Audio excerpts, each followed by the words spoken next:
Hello and welcome back to our broadcasting here at ABG Investor Day. Our next company is within real estate and primarily within industry and warehouse. However, since recently also within the residential segment. It'll be interesting to hear more from CEO Erik Ranje and CFO Per-Henrik Karlsson. You two are very welcome to begin presenting on Stendörren. Thank you very much, and thank you for giving us the opportunity to present Stendörren to all of you. We are obviously a listed real estate company on the mid-cap list, focusing, as you said, on logistics, warehouse, and industrial assets. We manage properties, we develop properties, and we acquire properties where we find attractive properties. And as you also said, we recently announced that we also will move into residential properties, and we will get back to that in more detail. But the logic behind that is the fact that we have warehouse, logistics, and light industrial properties in urban areas where there is a conversion potential within the existing portfolio into residential. So there is an industrial logic behind that. On the second page we are right now, and real estate is very much about location, and the market opportunity that we as a company capitalize on is the fact that our properties are located in Mälardalen region. Even though we are evaluating moving into new markets where we see the same kind of industrial logic, where we have logistics, warehouse, and industrial properties in urban locations, but also with a potential for conversion into residential.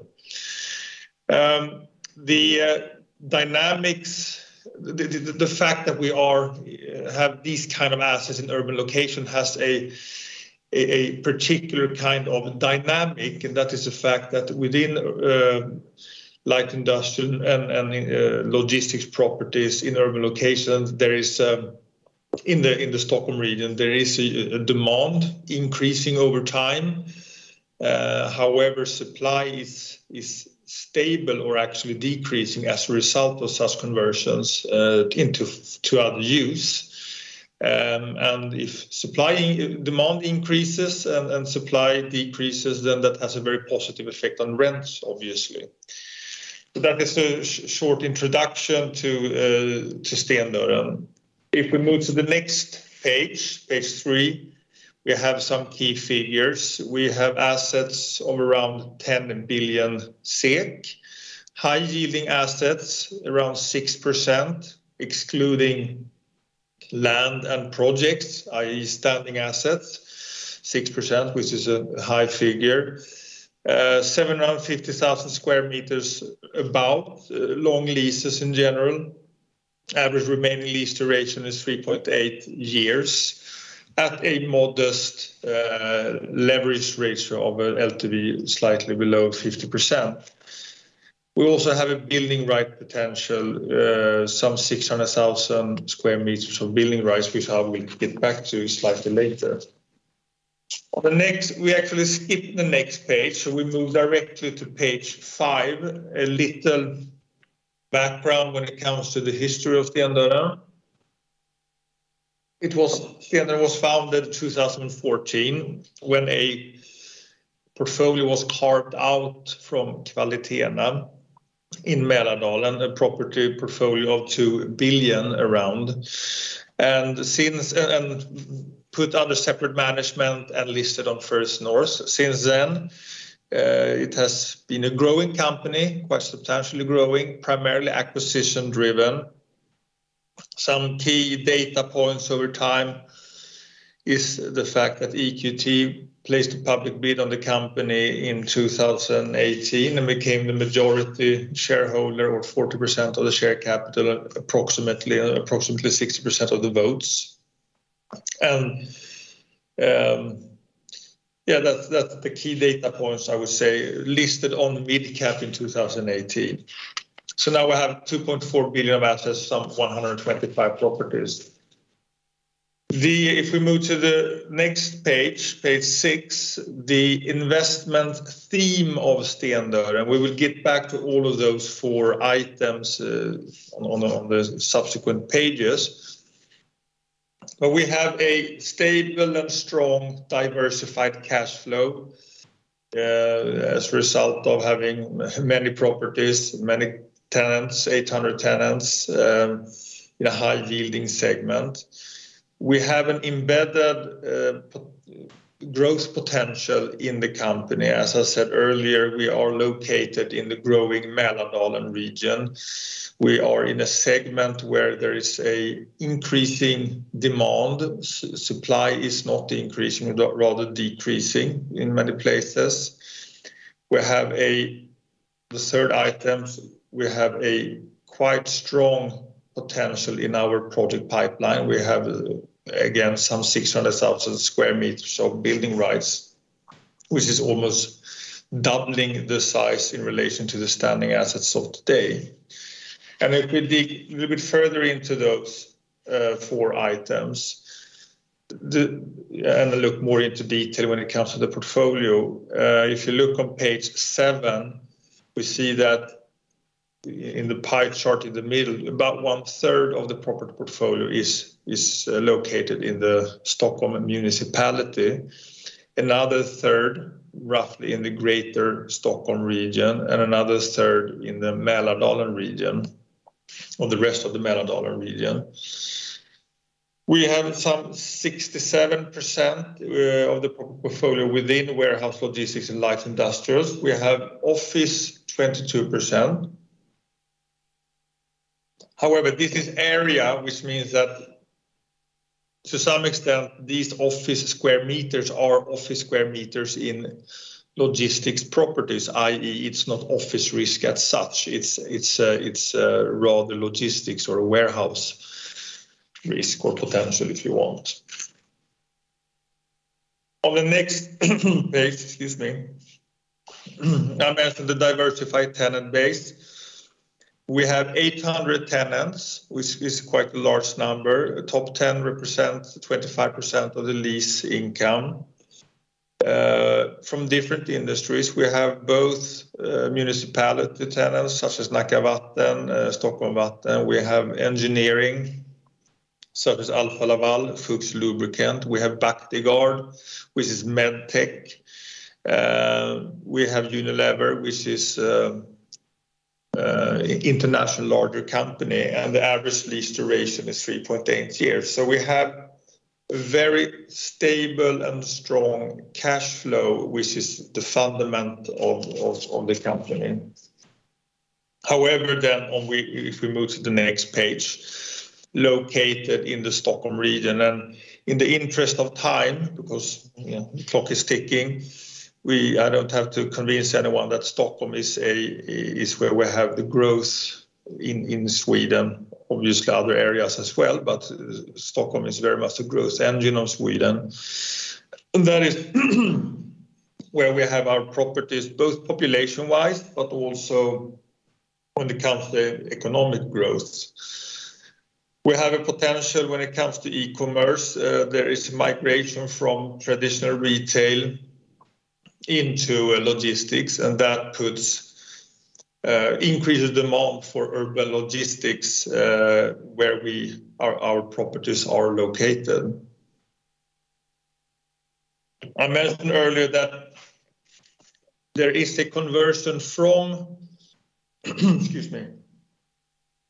There is a conversion from light industrial use into, for example, residential, which means that supply is decreasing and demand is increasing. If you look at our quarterly report, you will see that the rent increase historically per quarter has been some 25% on leases up for renegotiation, and that is very much a part of the potential of Stendörren, where we see that we have a strong embedded growth in the company. If we move forward, we tend to focus on or continue to grow in Mälardalen region, but we are evaluating new markets. We will focus on acquiring cash flow generating assets, i.e. we will not acquire building rights, but rather develop building rights within the existing portfolio. We are now on page 10. Again, in the interest of time, I think we skip page 11. If we move to page 12, what we have done during the last 18 months when I've been the CEO of the company, we have analyzed all the 125 properties to see where we have properties with low percentage of exploitation. And with that, I mean a property, large land plot, small building, we can build another property on the site. We also look into where we, by way of rezoning, can shift from industrial use into residential use. And having done that analysis, we have found quite significant project pipeline, and this is on this particular page, which we also disclose in the quarterly report, where we see the most concrete potential in the company on when it comes to projects. But we also, there is more to come, so to say, but these are the most concrete ones. And we move to the next page. We have some projects where we have submitted building permit application. We will, when we develop project, we will focus on pre-let and build on a fixed price turnkey basis. And considering that the pace of completion of this project will be sort of decided by the market where we have found tenants.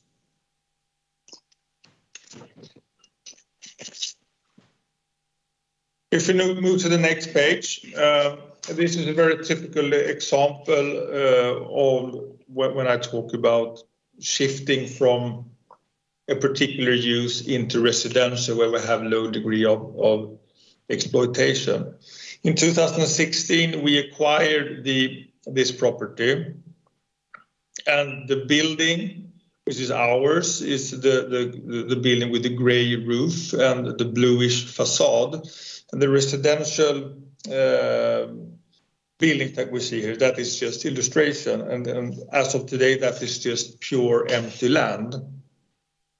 We work with rezoning this property and have a building, sort of a zoning which has gained legal force to build some 800 apartments. And we did submit a building permit application for the first phase of this to build 350 apartments. And this is very typical than what we intend to do when it comes to residential, i.e. shifting from a particular use into residential on properties with low percentage of exploitation. Now I think it's over to you, Pelle. Yes, so page 16, we have rolling 12 months to June 2021, where we have done a rental income of 659 million and a net NOI of 482 million, and then a net profit of 682 million. And the other key figures we have already mentioned. So let's move to page 17. Where we have our financial targets, and in the graphs below you can see the performance since 2018. We have return on equity at 16% at Q2 2021, and our target is 12%. An ICR of 2.9, and our target is not lower than 2.0. An equity ratio of 43%, and target is long-term 35%. And NAV growth of 22%, and our target is 15%. Next slide. More financial key metrics. Property value to the left. We have a growing property portfolio, both value-wise and also in amount of properties. The graph starts at Q2 2017. We have 96 properties, and in Q2 2021 we have 125. We have also an increasing NOI and also increasing margin, even though Q1 2021 was both cold and snowy. And down to the left, you see profit from property management, and as you can see in the graph, it's higher and more stable since Q1 2020.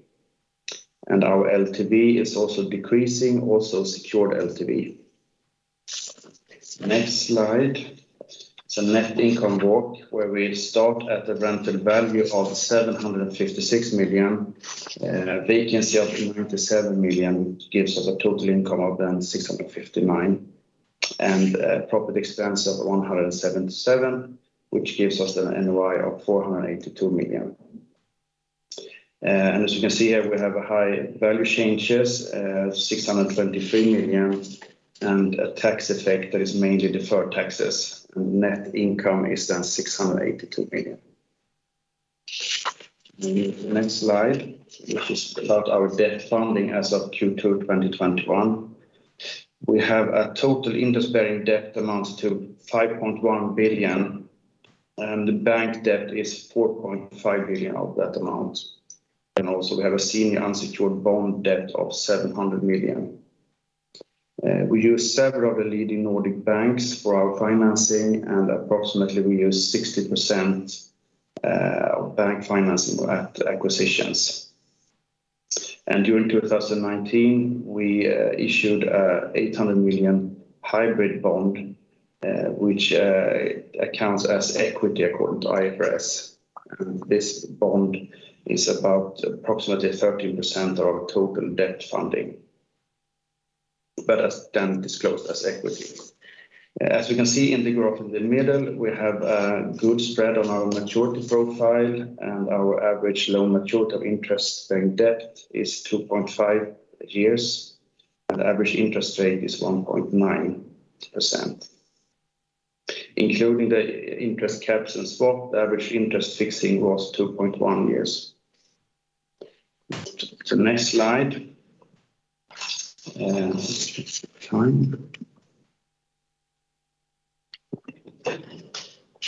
Share value and key equity ratios. We have increasing share price, but also increasing equity and NAV. Share price has increased about 70% from June 2020 to June 2021. As of yesterday, the share price was 250.5 SEK per share. And all-time high closing price was at 12th of August at 285 SEK per share. And as you can see also in the graph, we have, as many other companies, a COVID-19 effect at the beginning of 2020. Let's move down to the next slide. To the left, you can see our top 10 shareholders. And you can see also our share price development. Our share price at end of Q2 was 205 SEK per share. And the market cap at that time was 5.8 billion. As of yesterday, it was 7.1 billion. And as we mentioned before, we are trading at the Stockholm mid cap. And we have about 3,500 shareholders. If I move to the last slide, which is assessed earnings capacity. Our assessment is that as of Q2 2021, we have a total rental income on a rolling 12-month basis, about 648 million. And our estimate is that our current property cost will amount to 152 million, which then gives us an assessed NOI of 496 million. That was the end of the slides. Yes, I think we're done with the presentation, so we are ready for questions. Excellent. Thank you for your presentation, Erik and Pelle. I will get on here with my first question, and it concerns your residential properties. You dove into your rationale behind expanding to this area with your industrial properties located in urban areas, and that you, from that angle, see clear conversion opportunities. My question is, what, if anything, do you as a company need to change in order to be able to run residential properties going forward? Are you looking, in that case, into in-house property management, or are you just developing and divesting? Just tell us a little bit more about how you're looking to run these properties, please. Yes, I mean, again, I want to emphasize before I answer your question the logic behind it, because you can view residential versus logistics on different ends of, let's say, a property access, if you want. But there is really a strong industrial logic behind it, and that is, again, we have property in urban locations, which over time may very well be suitable for residential. You have I think if there are many Swedes on the call, once upon a time, Lugnets industriområde, which became Hammarby Sjöstad, and you have Västra Kungsholmen, Hornsbergsstrand, which was also an industrial area just not that many years ago. And that is an industrial rationale.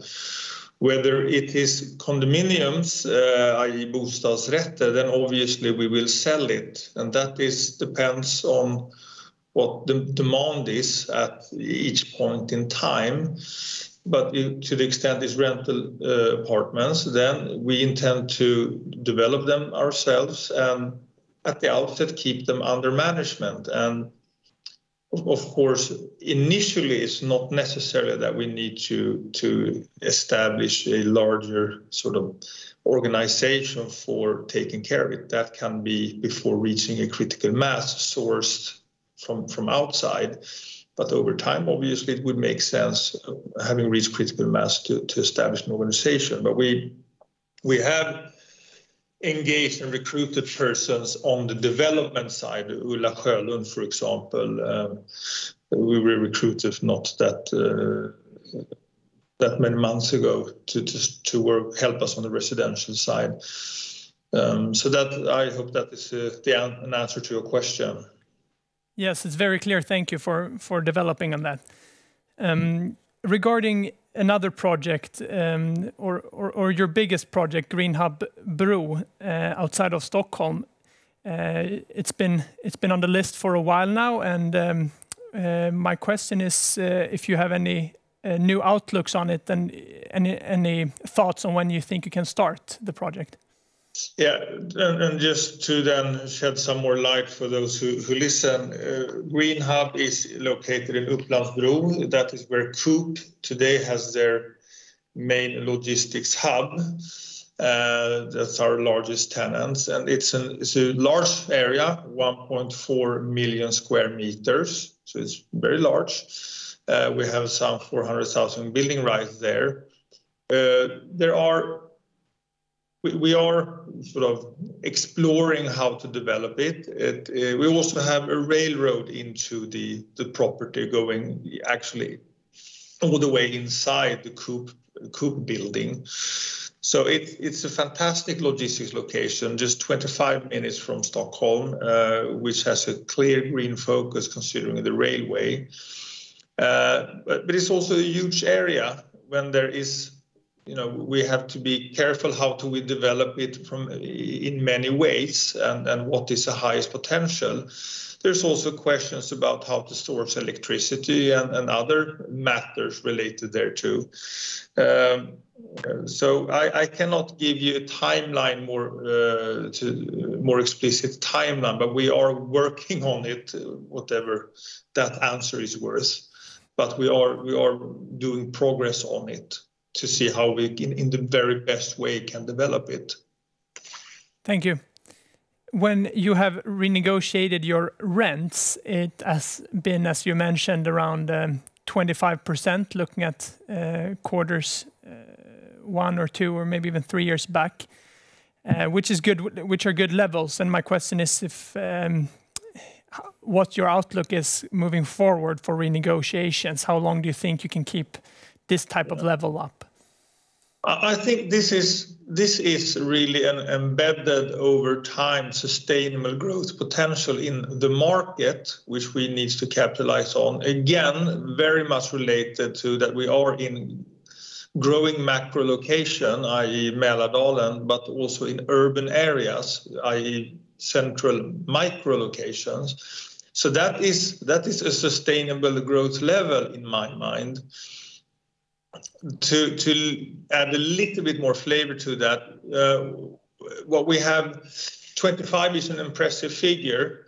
However, 25% based on what's the base, so to say, and that base will, in my mind, increase. What I mean with that is that we will renegotiate more rent contracts because we do not serve notice for renegotiation on all contracts.